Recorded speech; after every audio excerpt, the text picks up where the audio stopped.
설마 하던 진실이 이번엔 밝혀지는 걸까요? 기분 좀 내려고 시작한 게임인데 실력 발휘는커녕 웬만한 돈으로 쓸만한 아이템도 못 구합니다. 심지어 강화하고 등급 올려준다던 그 아이템을 얻을 확률이 때에 따라 바뀔 수도 있다는 의심이 눈덩이처럼 커지고 있습니다. 눈으로 보이지도 않는 확률을 게임사 입맛대로 바꿀 수 있다는 의혹 속에 화가 난 게이머들은 트럭을 몰고 게임사 앞을 찾아갑니다. 자, 오늘 얘기는 작년에 한 해만 8조 원씩 벌어들인 대형 게임사들의 핵심 수익원이자 조작 논란에 휩싸인 무작위 뽑기 확률형 아이템입니다.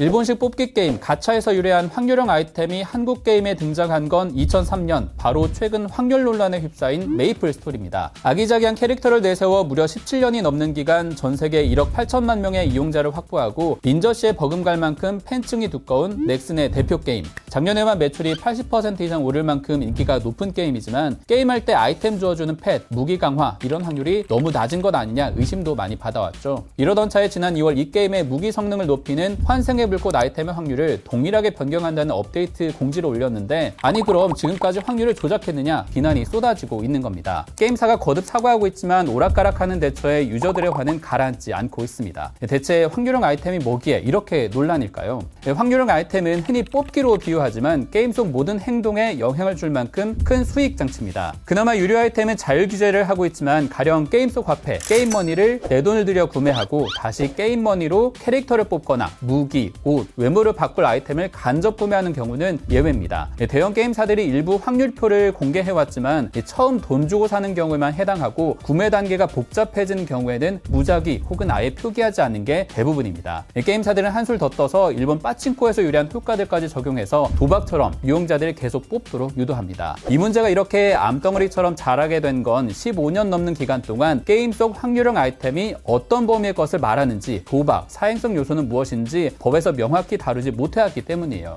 2006년 게임산업진흥에 관한 법률을 만들 때 당시 불법 게임, 바다 이야기를 규제하기 위해서 사행성 규제에 초점이 맞춰졌고 그 어디에도 확률형 아이템에 대한 내용은 없습니다. 다시 말해 허술한 제도 탓에 법의 테두리 밖에서 게임사들은 치트키처럼 뽑기로 소비자 지갑을 노려왔다라는 겁니다. 물론 게임에서 확률을 이용하는 건 너무 당연한 일이에요. 이 세상의 모든 게임은 확률에 기반해 설계되고 예술적 디자인, 스토리와 결합해서 흥미진진한 대작들이 탄생했기 때문이죠. 심지어 배틀그라운드 같은 게임도 어떤 지역에 어떤 무기가 있을지 랜덤하다는 것 때문에 다른 이용자와 경쟁하면서 극적인 긴장감을 즐길 수 있도록 설계되어 있습니다. 문제는 국내 게임사들의 RPG 게임들이 이러한 확률로 캐릭터 간의 경쟁, 보스몹에 타격을 입히는 재미를 키우는 것이 아니라 이용자들이 돈으로 모든 걸 해결하도록 하는 숨은 수익원으로 발달시켜왔다라는 겁니다. 그런데 조금만 따져봐도 확률을 공개하지 않을 이유가 없어요. 게임사가 욕을 먹을지언정 매출이 줄어들진 않거든요. 대표적인 게 무기 강화, 전설급 아이템 뽑기 이런 건데 간단히 동전 던지기, 주사위 던지기로 비교해 볼 수 있어요. 너무 쉽게 돈 버는 구조인 걸 바로 알 수 있습니다. 강화할지 말지 딱 반반 50%여야 하지만 이 확률을 누군가 임의로 낮추면 동전을 던지는 횟수, 즉 투입하는 돈이 점점 늘어나겠죠. 심지어 이용자의 30%쯤은 무기가 파괴되도록 설정되어 있어요.